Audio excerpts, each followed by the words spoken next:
35 पाठ का ही दूसरा चैप्टर है, जैसे कॉरियोलिस बल की विशेषता। वायु से संबंधित है, जो वायुमंडल का ही चैप्टर है ये भी। कॉरियोलिस बल पवनों की उत्पत्ति में कोई योगदान नहीं देता है, यह केवल पवनों की दिशा को प्रभावित करता है। यदि पृथ्वी घूर्णन करना बंद कर दे तो कॉरियोलिस बल की समाप्त हो जाएगा, क्योंकि यह एक आभासी बल है जो पृथ्वी के घूर्णन से असंबंधित है। कॉरियोलिस बल अक्षांश की ज्या साइन के समानुपाती डायरेक्टली प्रोपोर्शनल होता है। कॉरियोलिस बल ध्रुवों पर अधिकतम तथा भूमध्य रेखा पर न्यूनतम होता है। पवन वेग जितना अधिक होगा, कॉरियोलिस बल द्वारा पवन की दिशा में विक्षेपण भी उतना ही अधिक होगा। कॉरियोलिस बल विषुवत रेखा पर शून्य होता है। यही कारण है कि विषुवत वृत्त के निकट उष्णकटिबंधीय चक्रवात नहीं बनते। कॉरियोलिस बल वायुदाब प्रवणता बल के लंबवत होता है। उत्तरी गोलार्ध में यह वायुदाब प्रवणता बल के दाईं ओर तथा दक्षिणी गोलार्ध में बाईं ओर आरोपित होता है। किसी भी गतिशील वस्तु पर कॉरियोलिस बल प्रभावी हो सकता है, जैसे पवन, उड़ते पक्षी, उड़ान भरते हवाई जहाज, हवा में चलाई गई गोली, बैलिस्टिक मिसाइल इत्यादि। अब आता है फैरेल का नियम। फैरेल के पवन दिशा के नियमानुसार धरातल पर चलने वाली सभी हवाएं पृथ्वी की गति के कारण उत्तरी गोलार्ध में अपनी दाईं ओर तथा दक्षिणी गोलार्ध में बाईं ओर मुड़ जाती है। यह नियम बड़े क्षेत्रों पर चलने वाली स्थायी पवनों, छोटी चक्रवातों तथा प्रति चक्रवातों पर लागू होता है। इस नियम का प्रभाव महासागरीय धाराओं, ज्वारीय गतियों, रॉकेटों आदि पर भी देखा जाता है। बायज बेलेट का नियम है, भूमध्य रेखा पर हवाओं की दिशा में पृथ्वी की अक्षीय गति का प्रभाव नगण्य होता है। इसी तथ्य के आधार पर बायज बेलेट ने अपने नियम का प्रतिपादन किया। इसके अनुसार जिस दिशा में हवा प्रवाहित हो रही है, यदि उस दिशा में मुंह करके खड़ा हुआ जाए तो न्यून दाब उत्तरी गोलार्ध में बाईं ओर व दक्षिणी गोलार्ध में दाईं ओर तथा उच्च दाब उत्तरी गोलार्ध में दाईं ओर तथा दक्षिणी गोलार्ध में बाईं ओर होगा। अब आता है विभिन्न बलों द्वारा उत्पन्न पवन संचरण। पृथ्वी की सतह पर एवं सतह के ऊपर पवनों के संचरण की दिशा व वेग का निर्धारण दाब प्रवणता बल, पृथ्वी की घूर्णन गति तथा घर्षण बल आदि द्वारा होता है। इन सभी की आपसी प्रतिक्रिया के फलस्वरूप महत्वपूर्ण पवन संचरण प्रतिरूप का आविर्भाव होता है, जो निम्नवत है। भूविक्षेपी पवन तथा प्रवणता पवन। भूविक्षेपी पवन दाब प्रवणता बल उच्च वायुदाब से निम्न वायुदाब की ओर कार्य करता है, वही कॉरियोलिस बल निम्न वायुदाब से उच्च वायुदाब की ओर कार्य करता है। जब ये दोनों बल संतुलित हो जाते हैं तो उससे जनित पवन समदाब रेखाओं के समांतर प्रभावित होती है, उसे भूविक्षेपी पवन कहते हैं।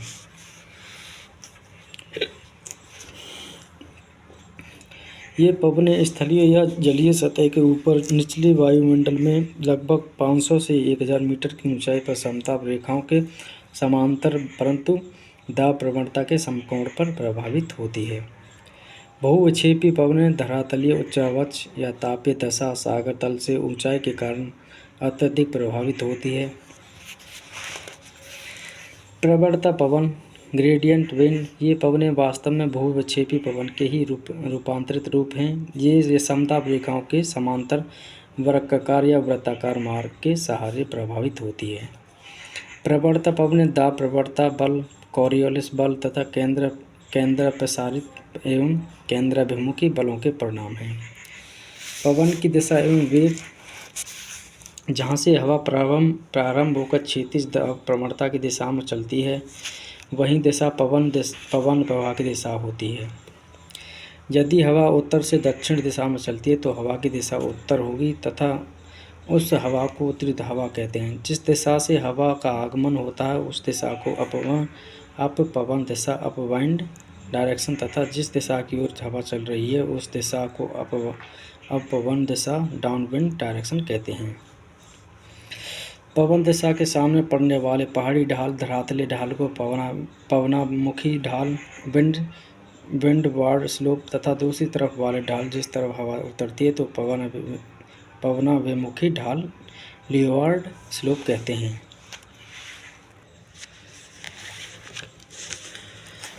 नोट: मानचित्र पर हवाओं की दिशा तथा गति को विंड द्वारा दर्शाया जाता है। पवन की दिशा ज्ञात करने के लिए विंड वेन या पवन दिक्सूचक यंत्र का उपयोग किया जाता है। पवन के वेग को मापने के लिए एनीमोमीटर यंत्र का उपयोग किया जाता है। भूविक्षेपी पवनें तथा प्रवणता पवनें धरातलीय सतह की हवाओं की अपेक्षा अधिक प्रबल वेग वाली होती हैं। वायुदाब के प्रकार: वायुदाब को दो प्रकारों में विभाजित किया जाता है। उच्च वायुदाब और निम्न वायुदाब प्रणाली। उत्तरी गोलार्ध में पवनों की दिशा एवं वायुदाब मिलीबार में उच्च वायुदाब तथा निम्न वायुदाब की पहचान समदाब रेखाओं की आकृति से होती है। उच्च वायुदाब प्रणाली: केंद्र में अधिकतम वायुदाब तथा केंद्र के बाहर की ओर वायुदाब में कमी होती जाती है। यह प्रतिक्रिया प्रतिचक्रवाती दशा को इंगित करती है। निम्न वायुदाब, उच्च वायुदाब। ये इधर को निम्न वायुदाब है इस चित्र में, इधर को उच्च वायुदाब है। उच्च वायुदाब में 1036 हर्ट्ज से लेके 1040 तक वह केंद्र यहाँ इसका। प्रतिचक्रवाती दशाओं में हवाओं का प्रवाह अपसरणीय रूप में होता है।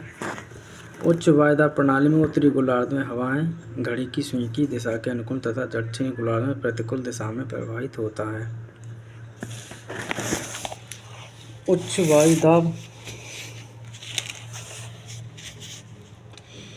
उच्च वायुदाब प्रणाली का विकास तापीय एवं गति की प्रक्रिया द्वारा होता है।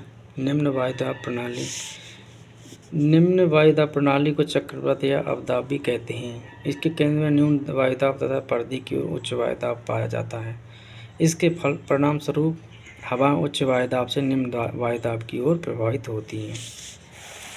ये चित्र निम्न वायुदाब का है जो इसका इस प्रकार है। इसका है उच्च से लेकर निम्न तक, मतलब घटते क्रम में केंद्र की ओर। इन हवाओं की दिशा उत्तरी गोलार्ध में घड़ी की सुई की दिशा के विपरीत तथा दक्षिणी गोलार्ध में अनुकूल होती है। निम्न वायुदाब प्रणाली को वायुमंडलीय विक्षोभ के भी कहते हैं। इनका आकार वृत्ताकार या अथवा वी आकार का होता है। वायुदाब का ऊर्ध्वाधर वितरण: वायुमंडल में ऊपर की वायु नीचे की वायु पर दबाव डालती है जिससे वह अत्यधिक घनीभूत हो जाती है और घनत्व बढ़ने के कारण उसका दाब भी बढ़ जाता है। इसके विपरीत वायुमंडल की ऊपरी परतें कम दाब वाली होती हैं। वायुमंडलीय दाब का यही स्तंभीय वितरण वायुदाब का ऊर्ध्वाधर वितरण कहलाता है। ऊंचाई बढ़ने के साथ साथ वायुदाब कम होता जाता है। सामान्यतः वायुदाब प्रत्येक 300 मीटर की ऊंचाई पर 34 मिलीबार कम हो जाता है। वायुदाब के असमान वितरण के कारण ही मैदानी क्षेत्रों की अपेक्षा पर्वतीय क्षेत्रों में चावल पकने में अधिक समय लगता है, क्योंकि निम्न वायुदाब के कारण पानी का क्वथनांक घट जाता है। ऊंचाई के कारण उत्पन्न निम्न वायुदाब स्थिति में वायु विरल हो जाती है जिससे उसमें ऑक्सीजन की मात्रा कम होने लगती है। इसलिए पर्वतारोही अपने साथ ऑक्सीजन सिलेंडर लेकर जाते हैं।